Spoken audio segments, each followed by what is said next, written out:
Pakistan has to be designated by the United States to be a state sponsor of terror.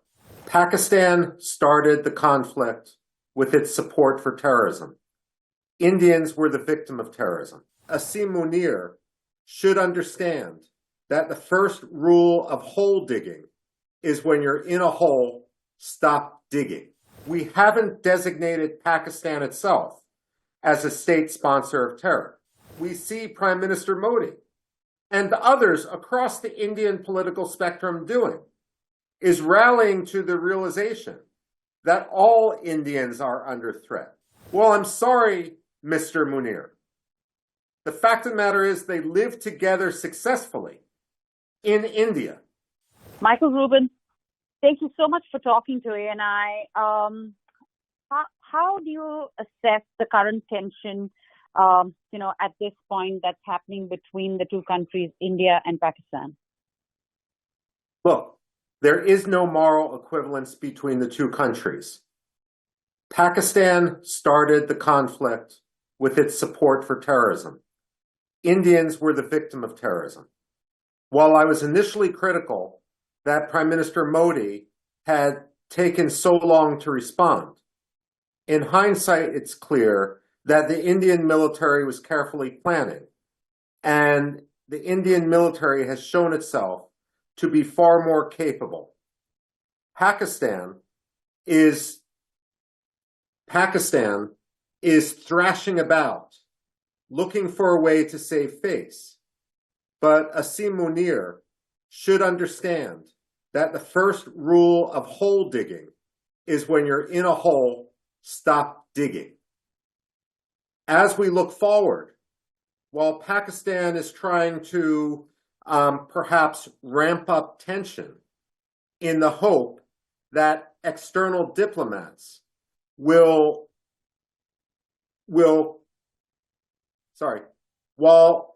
Army Chief Asim Munir is perhaps ramping up tension in the hope that external actors, perhaps the United States, perhaps China, perhaps both of them, will impose a quiet. The fact of the matter now, looking forward, there can only be one metric by which we look at the diplomatic solution to this issue. Pakistan has to be designated by the United States to be a state sponsor of terror.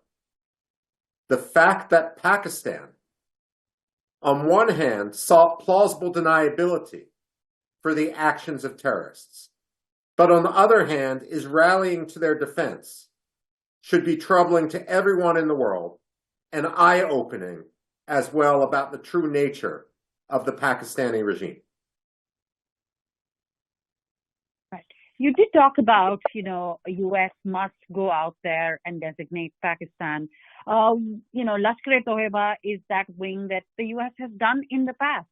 But, those at the funeral prayers across Pakistan, since the first missile attack happened from the Indian side, there were Lashkar-e-Toiba terrorists coming out there and attending those prayers. So these are U.S. designated outfits. Given U.S.'s zero tolerance policy on terrorism, do you think it's time to pressurize Pakistan? Do you think the government must, pressurize Pakistan and give them that India also has that right to defend themselves, as other nations have the right to defend themselves against terrorism? First of all, let me clarify. While the United States has previously designated individual terrorist groups like Lashkar-e-Taiba, we haven't designated Pakistan itself as a state sponsor of terror. It's time to stop designating the tentacles of the octopus and designate its head, period.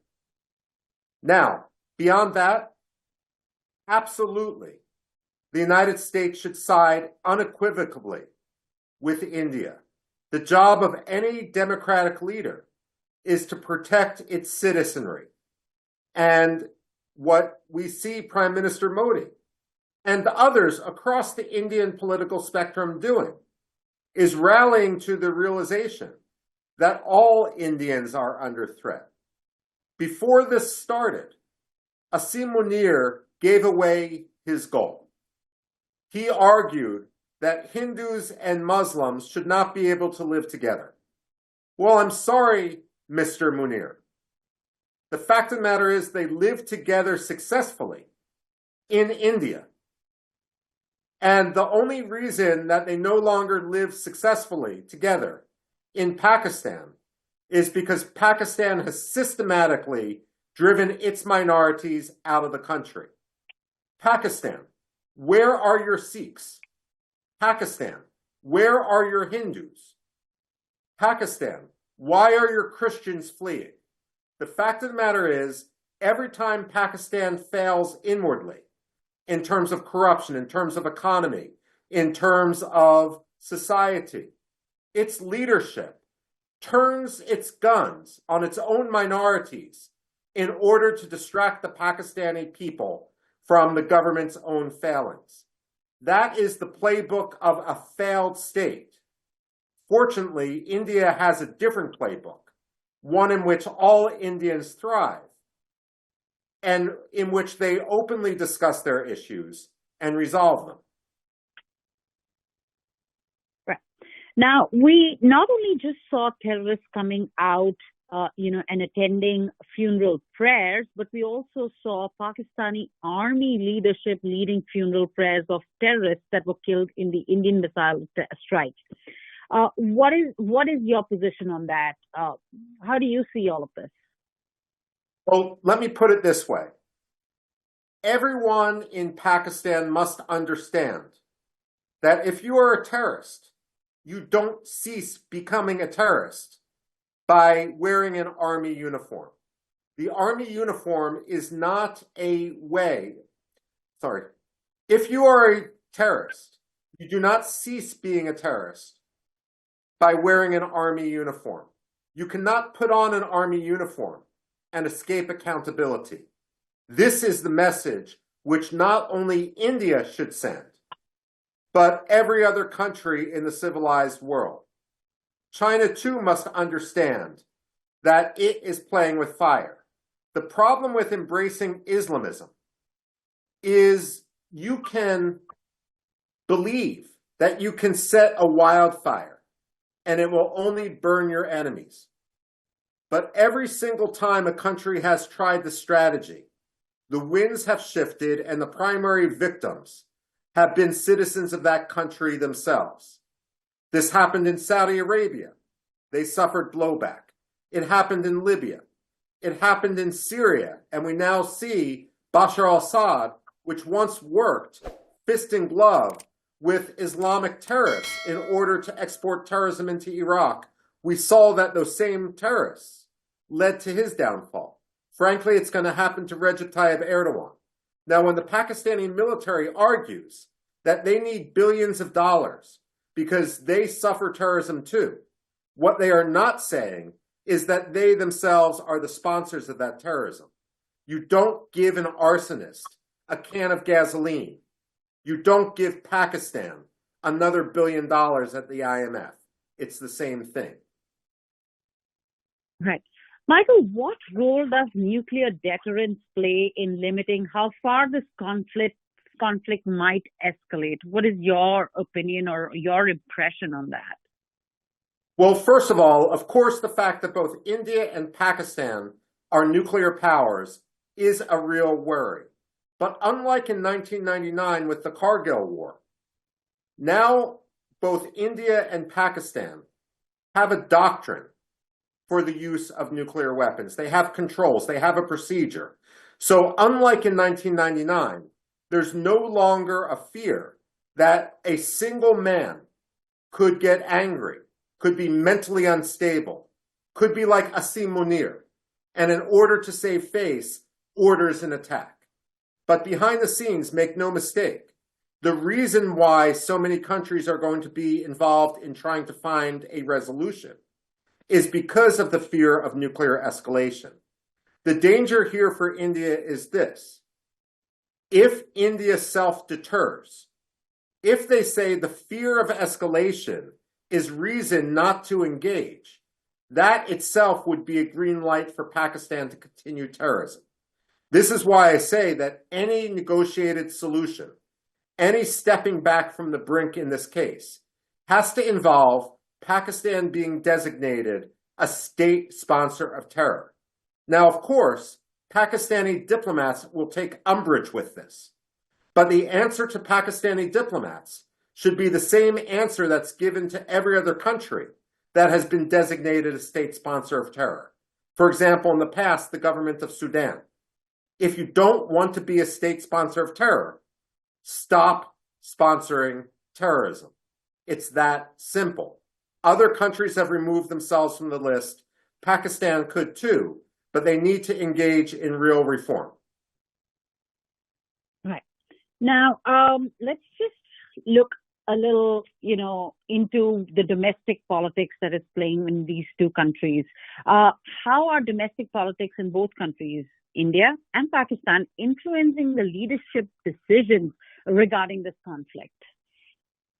Well, look, India is a democracy, and India is acting logically. Its people demand that there be response so that this sort of terrorism doesn't happen again. And let's also make no mistake, Pogrom wasn't the first time that India has suffered terrorism on a mass scale. Within Pakistan, the dynamic is different. Pakistan truly turned towards radical Islamism in 1971 after the loss of Bangladesh. Because Pakistan, unlike India, has always been an artificial state. Jinnah believed that Pakistan would be an Islamic state, but in reality, he died young, and Pakistan is an amalgam of different nationalities, each of which have their identities. When the Bengalis succeeded in 1971 and Bangladesh was born, the lesson which the Pakistani leadership took, the lesson which the ISI took, was that if we allow people to have an ethnic identity, then our country is going to fall apart. We need to replace that identity with another identity based only on religion, because that's going to be the glue that holds our country together. It really is a devil's bargain. The problem in Pakistan today, however, is that the embrace of Islam which they take, first of all, simply provides cover for corrupt governance. Second of all, many Pakistanis resent the fact that for all of the Pakistani leaders' discussion of Islam, in reality, it's a Punjabi dictatorship. And whenever the Pashtun or the Baluch or the Sindhis or anyone else complains, Pakistan's response is either to start a war or to increase radical Islamism. It's a never-ending cycle, which is going to lead to disaster. Hopefully not for the world, but certainly for Pakistan and all Pakistanis. Right. Now, how are the third parties like, different countries, including the United States, China, and Russia responding to this situation that's developing every minute? Well, first of all, China, I don't think, will be able to respond too productively, simply because China has very, very good relations with Pakistan, but not so much with India. Russia and the United States could actually work together much more here in terms of passing messages back and forth between the governments in order to have some sort of deconfliction. But this is the parallel which I don't think should occur. There's an obvious parallel to what happened in Kashmir, to what happened in Israel on October 7th, 2023. Now, the Israelis, before that massive attack, had a philosophy which they called mowing the grass. Because an all-out war in Gaza would be very costly, they believed that whenever they suffered a terrorist attack, they could degrade the Hamas terrorism with directed attacks on bomb-making and terror cells. And then that might buy them some months or even some years. But inevitably, the terror would regrow, and they would have to mow the grass again. After October 7th, the lesson the Israelis learned was, if you mow the grass, eventually you're going to suffer an attack which is too great to bear. You have to uproot the lawn. Now, India, moving forward, has a choice. They can mow the grass, at which point maybe the line of control will be quiet for 6 months or a year. But make no mistakes, the dynamics inside Pakistan are going to promote further terrorism.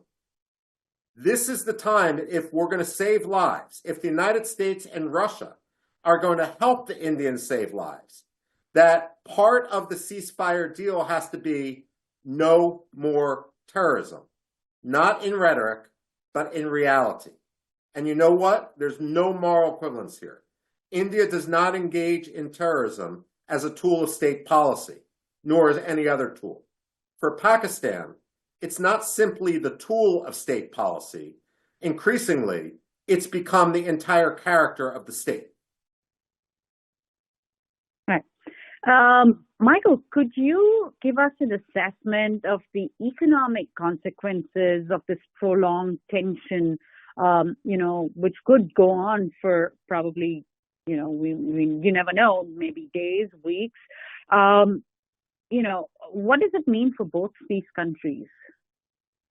Well, first of all, if I may be a little bit critical of India, the problem with India's economy is not its conflict with Pakistan, or for that matter, its conflict with China. The problem with India's economy is something that's debated all the time in New Delhi, and that's onerous regulation and the size of the bureaucracy. So ultimately, whatever impact this conflict has on the Indian economy is going to be minimal. Pakistan does not have a functional economy. Pakistan is engaging in terrorism and aggression to distract the Pakistani population.